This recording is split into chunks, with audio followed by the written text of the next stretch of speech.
How often have you walked up to the Coolins in Skye and said, wow, £50 million? Or Robin Hood's Bay and gone, £30 million, etc., etc. Arguably a bit of a cheap shot, but it does betray there is this thing between how a lot of people view this subject. When I told people I was coming to do this debate tonight, and I said it's all about whether we should put a monetary value or a price tag on nature, most people I say this to look a little bit perplexed. They don't quite kind of get it. And yet, at the same time, I've been told when I've been making programs about this that we need to put a money tag on it because it's the only language that they understand. They, in this context, means politicians, decision makers, people routing the HS2. That's what they means.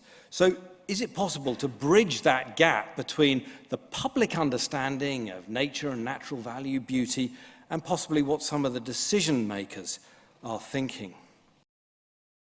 I've been working in the conservation field for more than 30 years, and my motivation to conserve endangered species, to stop the destruction of ecosystems like tropical rainforests, to reduce carbon dioxide emissions and to clean up air and water is because I have a set of values that believe this is the right thing to do. Nature is beautiful. It needs to be conserved for its own sake, and we should protect it because we should hand it on to future generations.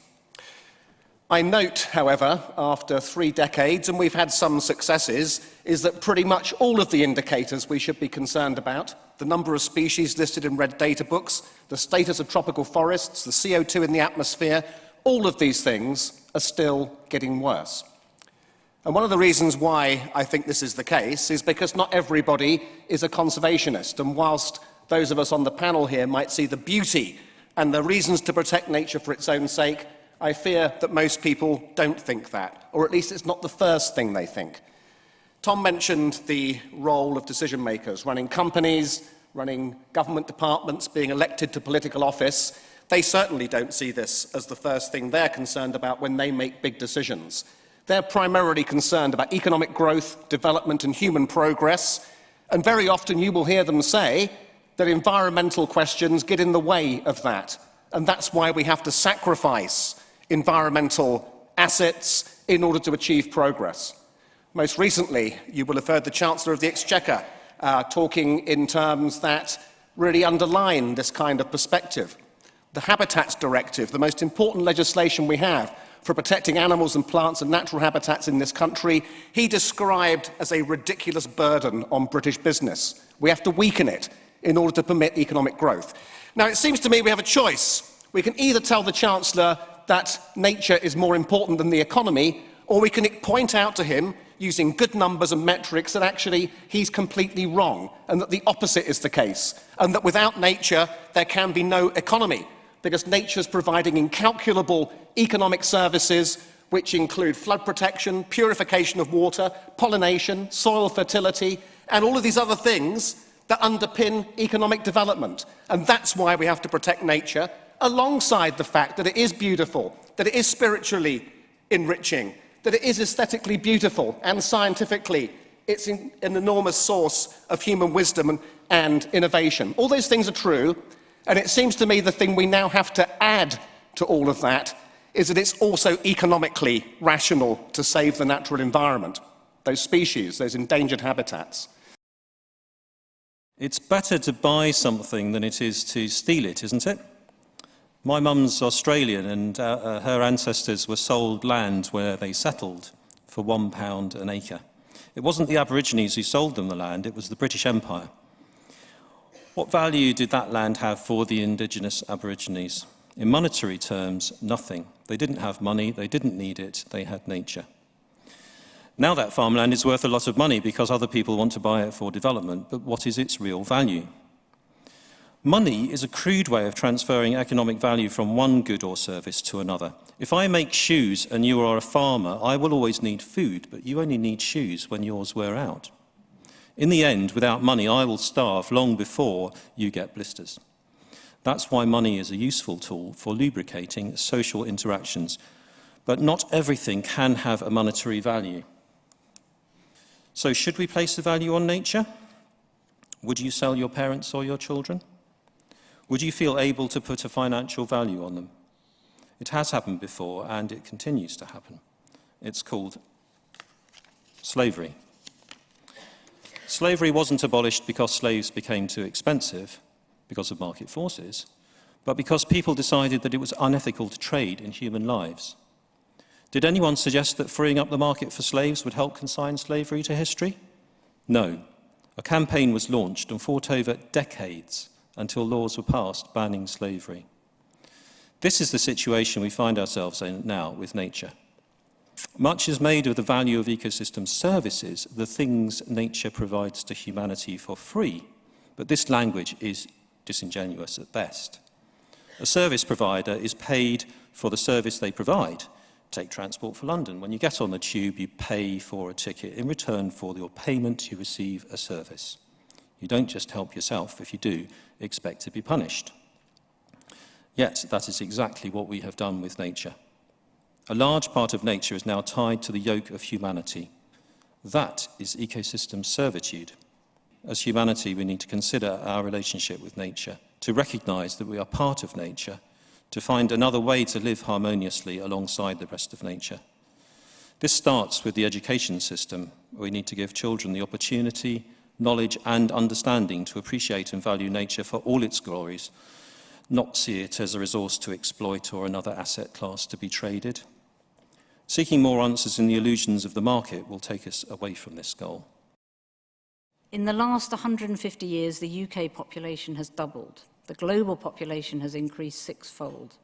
Over the next 25 years, the UK will need to house 10 million more people, and this will require 200,000 more houses to be added to our housing stock every year. So the natural resource scarcities of the past are minor compared to what is going to be coming now, with more people doing more stuff, facing unprecedented environmental changes. We now also face this sideswipe from climate and land use change that will make maintaining the status quo difficult, let alone dealing with these legitimate increasing demands.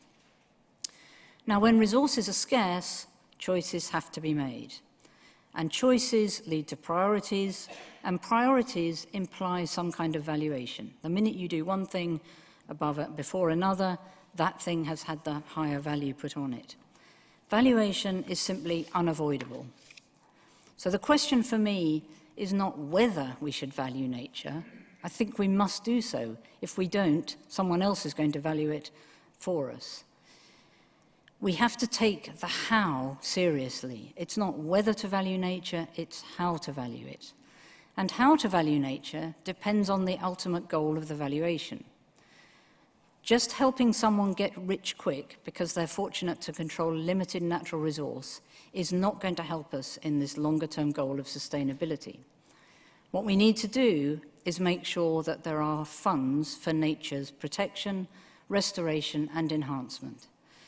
And it's possible, as was done here, to incorporate in these costs and benefits the externalities, to remove the distorting effects of taxes and subsidies, and to use robust valuation metrics that represent inclusive outcomes for public health and well-being.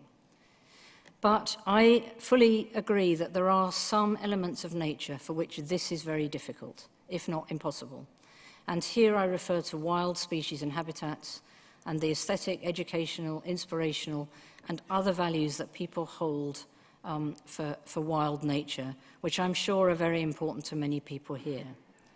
There are methods that economists use to put a monetary value on these, but they're at best unreliable and at worst pretty damaging. So how to deal with these difficult areas? My suggestion is this all becomes much clearer if it is the state of nature that is at the heart of the valuation, and the value is represented as the cost of returning the current state of nature to the desirable one. Then it's straightforward to consider the condition needed for successfully conserving species and habitats, such as those that conservation plans prescribe. The annual cost of maintaining and or restoring a woodland, say, to meet this condition, is then deducted from the benefits that accrue. In this way, the better managed the woodland is, the greater the benefits. I don't think any of this is impossible to do. Certainly it's harder than letting the market decide, but it's much more effective. And it's certainly better than simply not putting a value on nature at all and continuing to treat it as if it was either infinite or of no value at all, and thereby continuing to trash it, to our cost, but also to the cost of generations to come. So the literal answer to tonight's question is pretty easy. No, nature doesn't come with a price tag. I've never seen a bit of nature with a price tag on. Economies, in fact, exist inside ecosystems, not the other way around. The world is not made of capital, but the metaphors and metrics that we talk about it with and measure it with actually shape reality. They don't just reflect it. Just as people are not human capital, the non-human world in all its dazzling variety is not really natural capital. Of course, we all know this, everyone here knows this, but having acknowledged it, enthusiasts for these approaches swiftly move on to talk and act as if it was, and in so doing, they inevitably de-emphasise that variety, as well as confusing values with prices. There's always a little caveat at the beginning that says, of course, some people think nature has intrinsic value, and we agree with that. After all, who are we to disagree? We're just the economists. But we can't count that, so we're going to proceed with the things we can count. The National Ecosystem Assessment was a great recent example of exactly this approach. So capital is actually a concept that makes sense only within a very particular set of social relations. It's the one that we all inhabit, but it's not the only one. Fundamentally, capital is something that can be traded, something liquid, something that is of value not because of what it is, but because of what it can buy. After all, once you've seen one £10 note, you've kind of seen them all. The very idea of natural capital relies on problematic assumptions of commensurability, the idea that one thing is tradable against another, as nicely captured in ideas like aggregate natural capital or the offsetting of carbon or of biodiversity. The idea of trading and substituting one form of capital for another is at the centre of the whole approach. And when people tell you that it's not, they've either missed something or they're being disingenuous. Substitution, not just between different forms of natural capital, but between natural capital and financial or social or human capital, so-called. The metaphor of natural capital deliberately begs this key question of what theorists call substitutability. A bit of a chewy word, but it's fairly obvious what it means. It's hardly surprising, though, since the concept was created precisely in order to reframe the whole issue of ecological sustainability as a simple problem capable of being analysed and solved using the tools of economics and finance. But as the psychologist Abraham Maslow pointed out, if the only tool you've got is a hammer, you tend to treat everything as if it was a nail. This is a big problem in many contexts, but certainly in this one. Not only because some things are hard or even impossible to price, but also because in many cases, pricing things can actually endanger them. Once you price something, it is for sale. We might say that it's not, and yet we're saying that we're going to talk to George Osborne in these terms. Taking my cue from the Republican primaries that we've all been enjoying, I'd like to start tonight with some sneering and with some contempt. The object of my disdain is a case study in naivety that I know all too well because it's my own. We published a paper of which I was very proud. It combined cutting-edge isotope chemistry with quite an advanced understanding of fish physiology, in particular how we could use the growth lines in these otoliths, these ear bones of the fish, to measure their development. With hours of back-breaking work in our mangrove forest field site in Gazi Bay in southern Kenya to show how the juvenile fish that live in that forest grow up to be adults on the coral reef over some 5 kilometres away, and there they contribute to an important commercial fishery and also to the evening meals of the people who live in and around the forest. Now, I like this paper because I thought it was quite neat science, But I also thought it conformed to a kind of implicit theory of change that I was carrying in my head at the time, which went something like this. My job as an ecological scientist is to understand and explore some of the complexities that underlie the ecological problems we face, problems like the rapid loss of the world's mangrove forests. And then I just need to publish this information to an eager and expectant audience that includes politicians and managers and decision makers, and these influential people will be guided by my wise words and change the world for the better. Well, it took a rather disturbing incident that same year of 2007 to disabuse me of this simplistic notion. I was walking through Ghazi village one evening, and Hamisi, a village elder, took me by the arm and led me to the madrasa. And there were 12 men waiting to speak to me there, and they had a simple question for me. They said, "Mark, you've been working in our village now for 4 years. Explain to us how your research benefits us and our families." And I was really shocked because I'd somehow assumed that because I was doing important science and because I was publishing it in these prestigious scientific journals, that would translate into benefit for poor people who relied on mangrove forests. So after that challenge, after Hamisi's challenge, we introduced a different element to our research program, one that focused much more closely on people and their relationship with the environment. And that included, one part of that was ecosystem valuation of the kinds we've been discussing. That's a typically beautiful Sri Lankan mangrove lagoon, and this is how 70% of these lagoons now look on the west coast of the country because they've been converted into shrimp farming. Now, when most people hear about this story, they assume it's a sad illustration of economic logic steamrolling over ecological sustainability. But if you conduct an economic valuation, this is what you find. The mangrove forest, left alone, is at least 3 or 4 times more valuable than the shrimp farm. So what we're looking at here is not economics, we're looking at power, we're looking at the functions of power. A few rich people benefit from shrimp farms, many poor people lose out. So what this teaches us is economics can be used as a weapon on the side of the poor and the powerless. And secondly, it teaches us that it's not enough to engage with economics. We need to engage with power structures as well. I started this presentation with a sneer. I'd like to end it with a few smiles.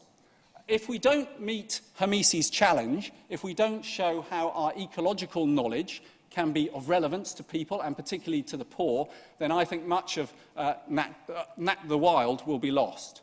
Mikoko Pamoja is one example of how we can combine ecology with economics for the benefit of nature and for the benefit of the people who rely most intimately upon her. So this is Yasuni National Park in the Ecuadorian Amazon. Yasuni is a biodiversity hotspot. Its lists of species borders on the surreal. For example, an average upland hectare here contains more tree species than the US and Canada combined. Biologically, then, Yasuni holds irreplaceable planetary value. Culturally, it's home to indigenous peoples whose ancestors have used and tended this natural value for probably millennia. If any place on the planet should be worth more as it is than through its transformation for economic development, it is this. But in a real-world case of creating a new economics for the planet, even Yasuni could not raise the payments needed to prevent its economic transformation for economic gain. This is what happened.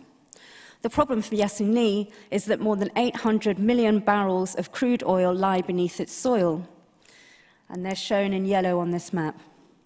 In 2007, Ecuador's President Rafael Correa offered to forgo extraction of this oil so as to preserve the global heritage of Yasuni. He offered to sell the right to exploit the oil in return for payments from the international community for only half of the foregone oil revenue. In other words, it was a conservation bargain. A payment structure was created so that individuals and organizations could purchase protection of Yasuni through buying certificates guaranteeing that the oil would remain underground. The investments were placed in a fund managed by the United Nations, and interest earned would be invested in Ecuador's transition to a low-carbon economy. All of this was promoted during a visible international moment. the 15th Conference of Parties to the Framework Convention on Climate Change in 2009. It was, you could say, a multiple-win situation. But instead, the market for Yasuni guarantee certificates failed to attract enough buyers. By 2013, and amid significant resistance, Correa claimed that economically, Ecuador had no choice but to go ahead and start drilling. The Yasuni fund is now closed, and money paid in has been reimbursed. Oil is being extracted from within Yasuni, and oil spills in the heart of the forest have occurred. What this demonstrates is that there's nothing intrinsic to placing a monetary value on nature to suggest that habitats will be protected. Indeed, the logic that suggests that we can use a system lethal to nature in order to save nature seems to be fooling us on a massive scale, as Einstein might also have observed. If we humans wish to live in more mutually flourishing relationships with the diverse entities comprising nature, we may need to address the sacred cows of economic growth and inequality. We might need to celebrate that less can be more and that abundance is created through sharing rather than accumulation. This means creating mechanisms to redistribute accumulated wealth rather than using environmental crisis to create more mechanisms whereby this wealth can be enhanced. But above all, I think we need to be positive about cultivating a change of heart so that we can re-find ourselves to be one species amongst many who are indigenous, rather than masters over this earth. Thank you.